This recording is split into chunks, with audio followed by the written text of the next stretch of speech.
Ito na nga pala ang update sa aming munting negosyo. Ngayong araw nga ay bibili na kami ng chiller para sa aming shop, kaya tara samahan nyo kami. So ito na nga mga momshi, another day, another mini vlog na naman tayo for today's video. Pero bago nga yun, pagising pa lang namin ng umaga ay nagsimula na nga ulit magpukpuk itong si Basti. Kung napanood nyo dun sa isang vlog ko, nagpabili sa akin si Basti na itong dinosaur fossil dig at ngayon nga ay sinusubukan pa rin niya itong hukayin. Hanggang ngayon nga ay medyo nahihirapan pa rin siyang makuha yung dinosaur bones na nakabaon dito. Para kasi siyang clay mga momshi na medyo matigas kaya kailangan talaga siyang pukpukin. Pagkatapos nga ng ilang oras ay unti-unti na niyang nakukuha yung mga buto at sobrang naging excited nga siya nung makita niya yung mga buto na nasa pinakailalim pala. Mabusisi at kailangan pala talaga na mahaba ang pasensya mo kapag bumili ka ng ganito at naging busy nga si Basti at talagang tinapos niya hanggang sa mahukay na nga niya lahat ng mga parte ng mga buto. Ayan, natapos na ni Basti yung pagdidig niya ng dinosaur fossil. Ayan siya, oh. Ang ganda nito, grabe, nag-enjoy siya.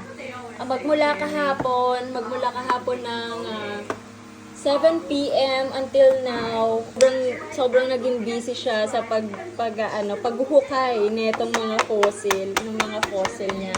Ito yung mga nakita niya mga fossil, ayan siya. Ayan. Medyo madumi nga lang, ayan. So, mamaya papalinis ko sa kanya din to. Ayan, tinatry ng buuin ni Basti yung kanyang fossil. And then you do like this.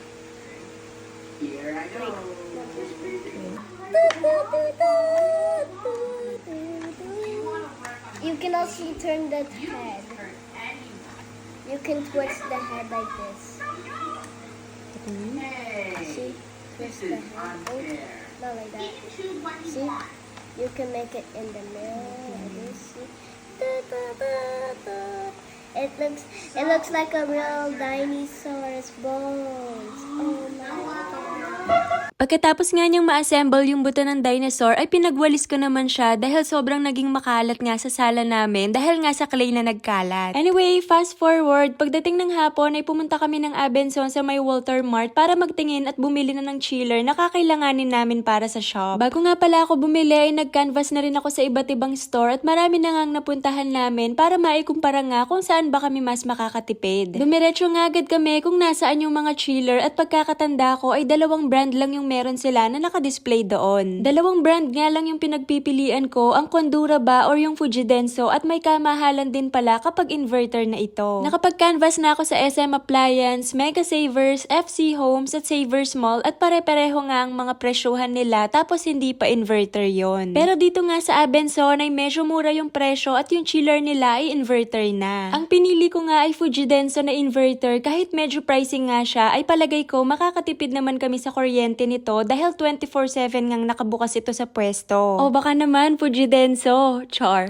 Kaya naman pagkatapos nga ay binayaran ko na din yung napili namin na chiller at ipapadeliver na nga lang ito sa pwesto sa susunod na araw. Shoutout nga rin pala kay Kuya MC na nag-assist sa amin sa Abenson. Pagkatapos nga niya na umakyat naman kami sa food court para makakain muna kami ng merienda at medyo nakakapagod din pala kapag nagtitingin at namimili ng mga gamit. Nakaka-pressure kasi at nakakalula yung mga presyo kapag titignan mo kaya talagang magugutom ka. Pinag-order nga ni Tita M ng scramble itong si Basti at siya nga lang kasi ang may gusto neto at si Ate Sam naman kasi ay hindi ganong mahilig sa ganito. Tapos bumili na nga rin pala siya ng french fries, fried siomai at fried wonton. At after nga naming makakain ay umuwi na din kami at hihintayin ko na nga lang ma-deliver yung chiller namin sa shop.